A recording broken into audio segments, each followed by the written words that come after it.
देखिए आपसे क्या बोला जा रहा है कि रैखिक समीकरण एक जोड़ी आपके सामने दे रखा है और दूसरा जोड़ी आपके सामने दे रखा है, हलों की संख्या ज्ञात कीजिए।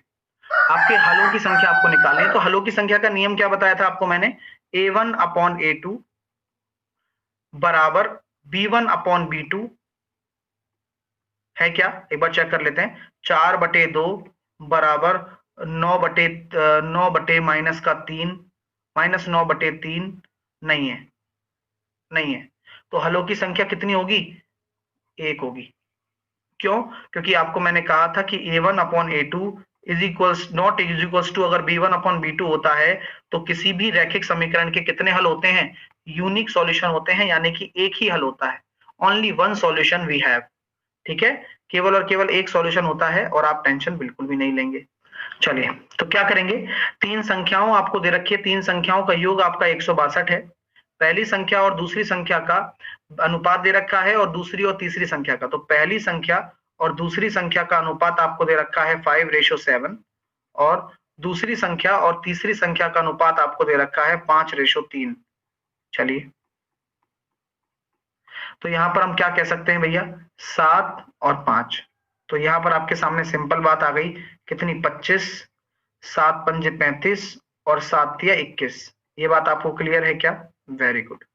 आपसे क्या बोला जा रहा है कि दूसरी संख्या क्या होने वाली है ये बताइए। तो तीनों संख्याओं का योग आपके सामने कितना है, ये आप देख सकते हैं।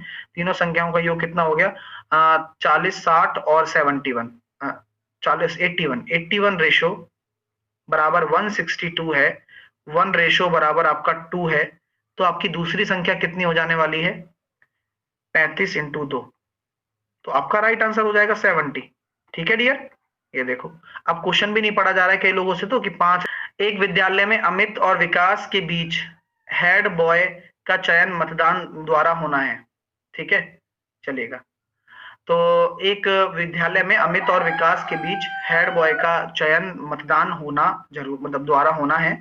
मतदान दिवस पर 20% विद्यार्थी क्या थे, अनुपस्थित थे। यदि अमित को कुल वैध मतों के 56% मत मिलते हैं और वह 144 मतों से जीता, तो बताइए विद्यालय में विद्यार्थियों की कुल संख्या कितनी है। तो आपको बिल्कुल सिंपल ये क्वेश्चन करना है, आपको बिल्कुल कठिनाई नहीं होगी इस क्वेश्चन को करने में। बोला जा रहा है कि भाई 100% अगर आपके पास स्टूडेंट हैं और 20% आपके अगर अनुपस्थित हैं, तो 20% अगर अनुपस्थित हैं तो डियर उपस्थित कितने होंगे, 80% होंगे। अब आपको क्या बोला जा रहा है कि अमित को कुल वैध मतों का 56% मिला, तो लूजर को कितना मिलेगा डियर, आपको मैंने बताया था ना कि लूजर को कितना मिलता है, valid vote minus winner, valid vote minus winner. तो यहां हम कह सकते हैं डियर, तो वैलिड वोट माइनस विनर, तो वैलिड वोट कितने हैं अपने पास, तो टोटल हमारे पास 80% वैलिड है और विनर कितना हो जाएगा मेरे पास, 56% हमारे पास विनर हो जाने वाले हैं। तो यहाँ पर आपके सामने कितना आ रहा है, तो कितना आ रहा है डियर, तो यहां पर जो आपके सामने निकल कर आ रहा है कि 80 में से अगर आपके 56 चले जाएंगे तो यहाँ कितना निकल कर आया, है ना, 24% आपका निकल कर आया। ठीक है, कितना निकल कर आया, 24%। चलिए अब 24% किसके लिए है, 24% जो निकल कर आया ये किसका है, लूजर का है, हारने वाले का है। और जीतने वाले को कितना मिला, 56।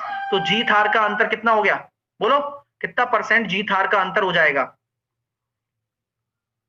बोलो। ऐसा करना है कि नहीं करना, आपको जब ऐसा मैंने बताया था ये तब करना होता है जब आपके पास 100% वोट में से होता है।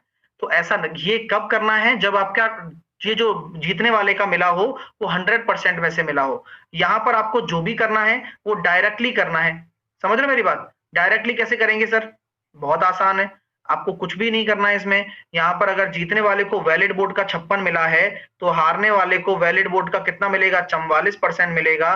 और आपके जीत हार का जो अंतर है वो कितना है, 12% है।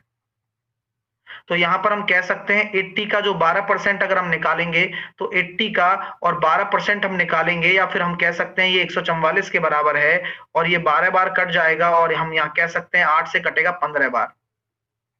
तो ये अपने आप पता लग जाता है आपको जीरो और वीरो से कोई मतलब नहीं है। आप अगर जीरो का भी ध्यान ना भी देना तो भी आपको चलेगा, क्योंकि आपको पता है कि 12 से 8, 8 से 12 काटोगे तो 15 8 120 होता है। ठीक है, चलिएगा। तो 3 सेंटीमीटर रेडियस और 60 सेंटीमीटर लंबाई की एक छड़ को एक समान मोटाई के 6 मीटर लंबाई के बिजली के तार में बदल दिया जाता है तो तार की त्रिज्या क्या होगी, ये बताइए आप। तो हम ये कह सकते हैं डियर, एक वॉल्यूम ऑफ रॉड कितना हो जाएगा, वॉल्यूम ऑफ रॉड कितना हो जाएगा डियर, तो ये रॉड हो जाएगा पाई आर स्क्वायर एच। तो पाई की वैल्यू पाई है, आर की वैल्यू कितना हो जाएगा, 3 का स्क्वायर 9 और 60 सेंटीमीटर की है तो 540 पाई।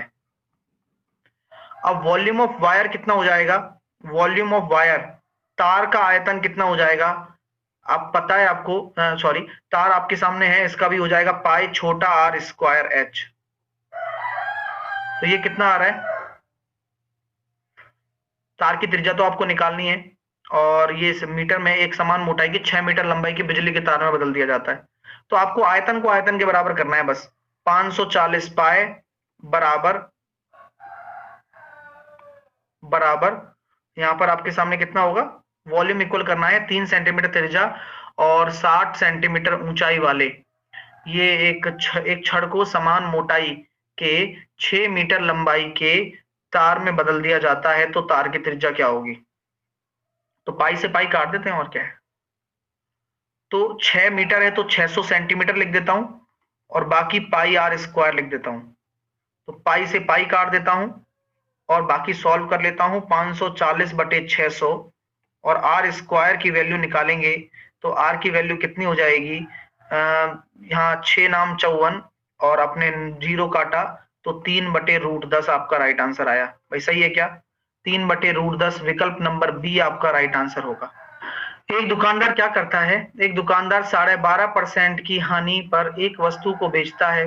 यदि उसने इसे 51.80 रुपए अधिक में बेचा होता तो उसे 6% का लाभ होता। ठीक है, तो वस्तु का क्रय मूल्य ज्ञात कीजिए, जल्दी से बताइए।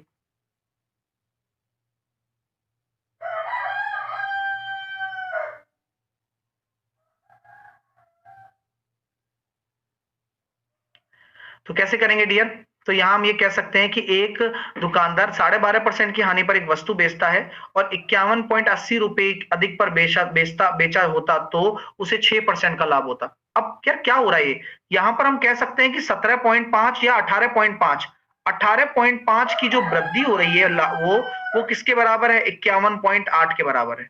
वेरी गुड, और डायरेक्टली आप इसको निकाल सकते हो, 18 दूनी 36, 36 37/2, 37/2% बराबर 51.8। अच्छा ये किसी से कट रहा है क्या, बिल्कुल कटेगा। आप देखिए, आप जरा इसको फील करिए कि 37 से कम 37 और बचा कितना हमारे सामने, 4, ये हो जाएगा 41 10 100, हाँ तो ये अपने पास कट जाएगा 1.4 टाइम्स। तो यहां पर हमारे सामने कितना आ गया, 1% बराबर आ गया 2.8 और 100% अगर हम निकालते हैं तो वह कितना निकल कर आएगा, 280। तो कितना आसान क्वेश्चन था, आप ज्यादा सोच गए होंगे तो उसी वजह से गलत हो गया होगा। ठीक है।